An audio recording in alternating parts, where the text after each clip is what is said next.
Hello and welcome back to another episode of Unfortunately This Is My Life with your host Amy Park. Today's episode is a little bit different because we do have a guest on our podcast today. Her name is Devin Cron, but unfortunately she was not able to make it, but I did interview her for this podcast. So just pretend that Devin is speaking while you hear my voice. So today's topic is stress. So what is stress? According to Oxford Language Dictionary, stress is a state of mental or emotional strain or tension resulting from adverse or very demanding circumstances. The stress that we will specifically be focusing on in today's podcast is all about the stress you face in the forensic science program at UTM.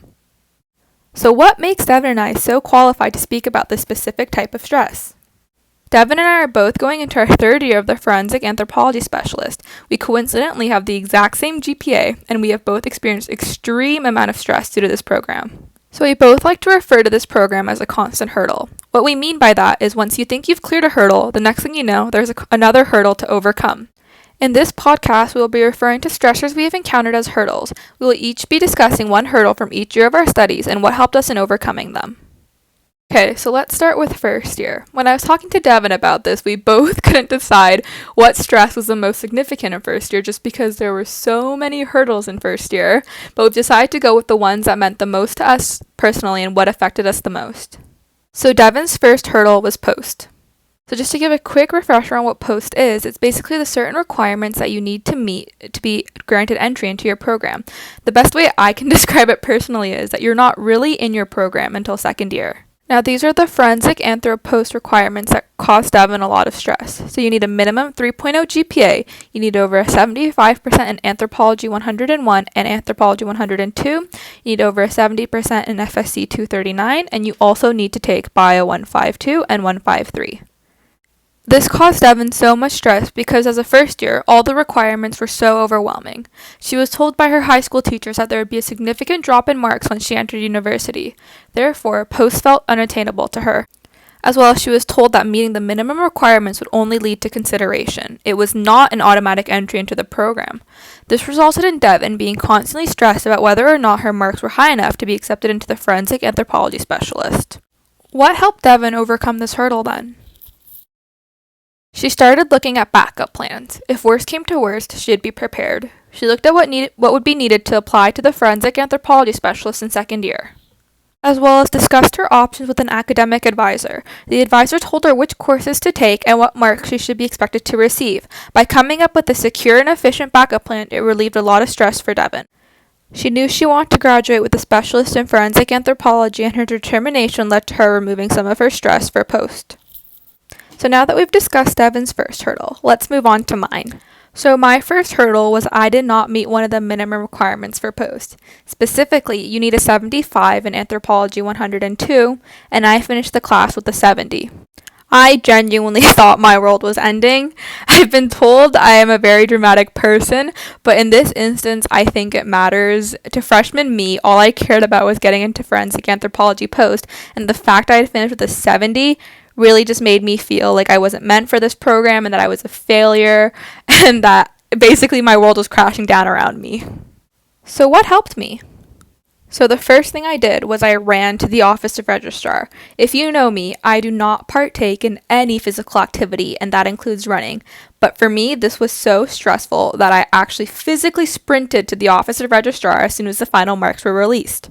So I managed to book an appointment with an academic advisor, and she advised me that I could take Anthropology 102 in the summer and hopefully that my mark would be high enough to be considered for post. I filled out a second attempt credit form. This form allowed my current attempt at Ant 102 to replace my previous mark for post applications. However, the new mark you receive does not affect your GPA at all. I was very lucky that my GPA, including my 70 in Ant 102, was well above the 3.0 requirement. I also mentioned that I was redoing Ant 102 in the summer in my post application. I was honest and told the committee that I hoped they would consider my new mark a reflection of my resiliency and my desire to be accepted into this program. Another thing that really helped me was that I attended therapy. I attended therapy in the fall because I was just going through a lot of stress at the moment, both academic and personal. And so I decided to book an appointment at the UTM Wellness Center. If you don't know, you have 5 sessions per semester. So I took advantage of that and I decided to attend all 5 sessions during my fall semester.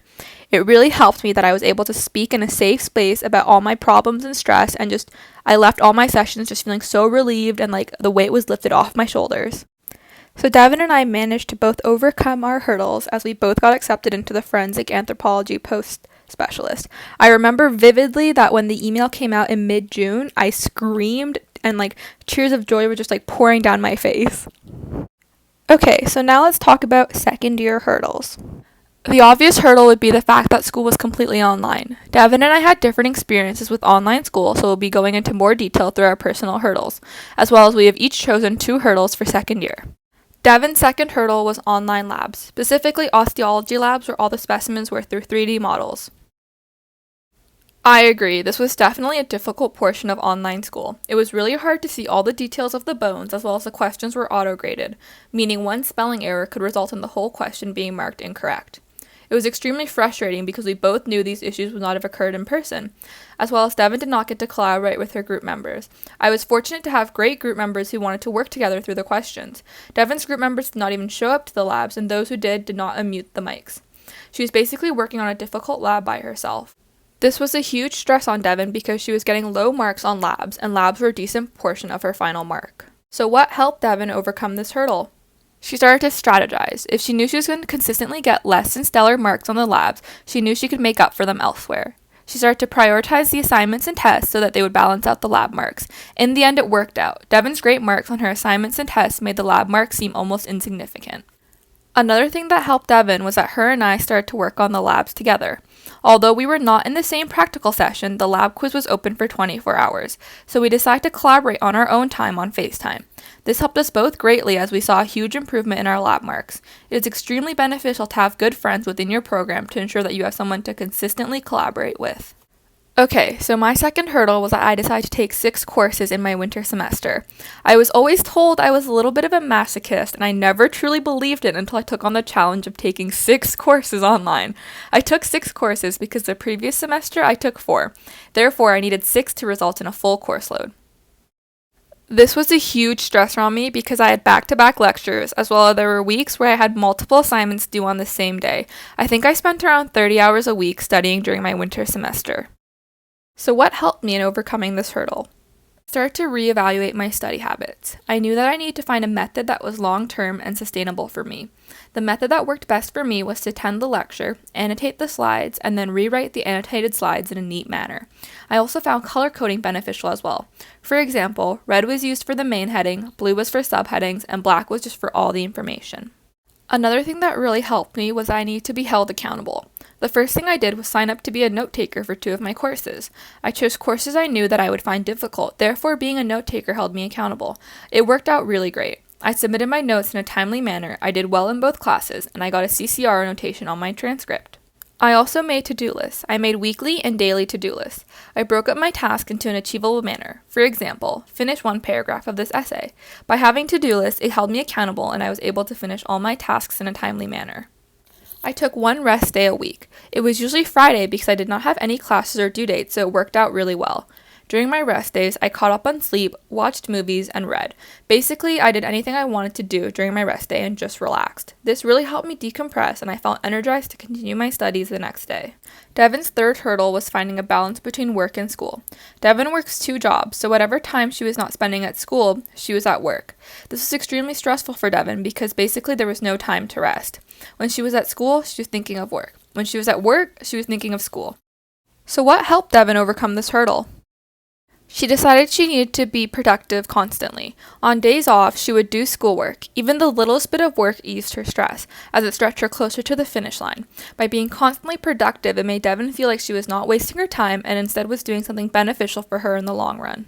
And just like me, Devin relied heavily on to-do lists. She also made daily and weekly to-do lists which kept her on track. It also made her feel really good when she checked something off her list. Due to her busy schedule, any break Devin could take, she took advantage of. For example, if she ate dinner with her family, she saw it more than just dinner. It gave her some time to relax and decompress, as well as her family was a huge support system for her. They always checked in on her and made sure she took breaks when needed. My third hurdle is a bit interesting because it hasn't quite happened yet. I am talking about the forensic anthropology field school. Now, you have heard my previous hurdles and may be wondering why this is even comparable. For reference, I am not an outdoors person at all. My parents literally threatened to take me camping because they know how much I hate it, and field school is obviously outdoors, 9 to 5 for 2 weeks. I will be digging in the dirt in the August heat. If you've lived in Canada during the summer, you are well aware that August is the hottest and most humid month. I also won't have access to my go-to drink to cool down in the summer, which is a green tea lemonade from Starbucks. If you've never drank one, I highly recommend. I think I've had over 2,500 in my lifetime. I don't even want to think about how much money I spent on Starbucks, but that's another podcast topic. Basically, what I'm getting at is that field school is a huge stress on me because it is just so not me. And let me just add, I know that I sound like I'm whining and I'm insufferable, which is probably true, but I'm honestly really grateful that I have this opportunity to partake in the field school, as well as I'm very glad I got accepted into it this year. So how will I overcome this issue? That's a good question. I am still not 100% sure how I will survive. Oh my god, even hearing myself right now, I am so dramatic. So I've decided to focus on the positives instead. First, I'll be doing field school with Devin, so that relieves the stress of not knowing anyone. Devin also knows me very well and is well aware that I will be suffering this summer. Truly, bless her heart for dealing with me. Another positive I have found is that field school will be a good story to tell my friends.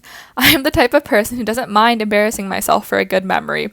My life motto is, if I'm not embarrassed, then who cares? I already know that field school will result in some good stories to tell. So at the moment, I am just focusing on how funny this will be later in life to tell. Now let's move on to advice we have for first years and what we wish we knew before first years. I don't think I'm the first person to say this, but I don't think I've ever wanted a time machine more than after I finished first year. Now, Devin's number one tip for first years is organization, which basically means get it together. This is to ensure you prioritize your tasks, and I'm quoting Devin here, don't waste time on the little things. This can be done through to-do lists. I agree as well. To-do lists will be your best friend in university. It will place all your tasks in one place and it will be easy to manage. As well as one thing you will learn very quickly in university is that you are responsible for yourself. No one else is going to keep you on track. By implementing to-do lists, it will most definitely make you an organized first year. Another way to stay organized is to know what classes you should take. This is so when course enrollment begins, it will take you less than 5 minutes to enroll in all of your classes. This can be done by looking at your department website, which will specifically state what classes you should take. By preparing and organizing your classes beforehand, it will relieve a lot of stress off of you. Trust us. My number one tip for incoming first years is to go to office hours. Most professors have office hours set up to answer any questions, discuss course content, or just chat about life. I promise, professors aren't as intimidating as they seem. They are humans too, and they genuinely care about whether or not you are doing well in the class. The classes I have gone to office hours for, I have noticed a significant increase in grades compared to those I did not go to office hours for, as well as it gives your professors a chance to get to know you. In first year classes, you are usually just another face in a sea of faces, but by going to office hours, your professors will get to know your name and maybe something unique about you. In the case of Dr. Woodle and I, she knows how much I am dreading field school and that I have a stoner brother. Now we are going to delve into some general advice Devin and I both agree on. The first thing is taking advantage of all the amenities the school has to offer.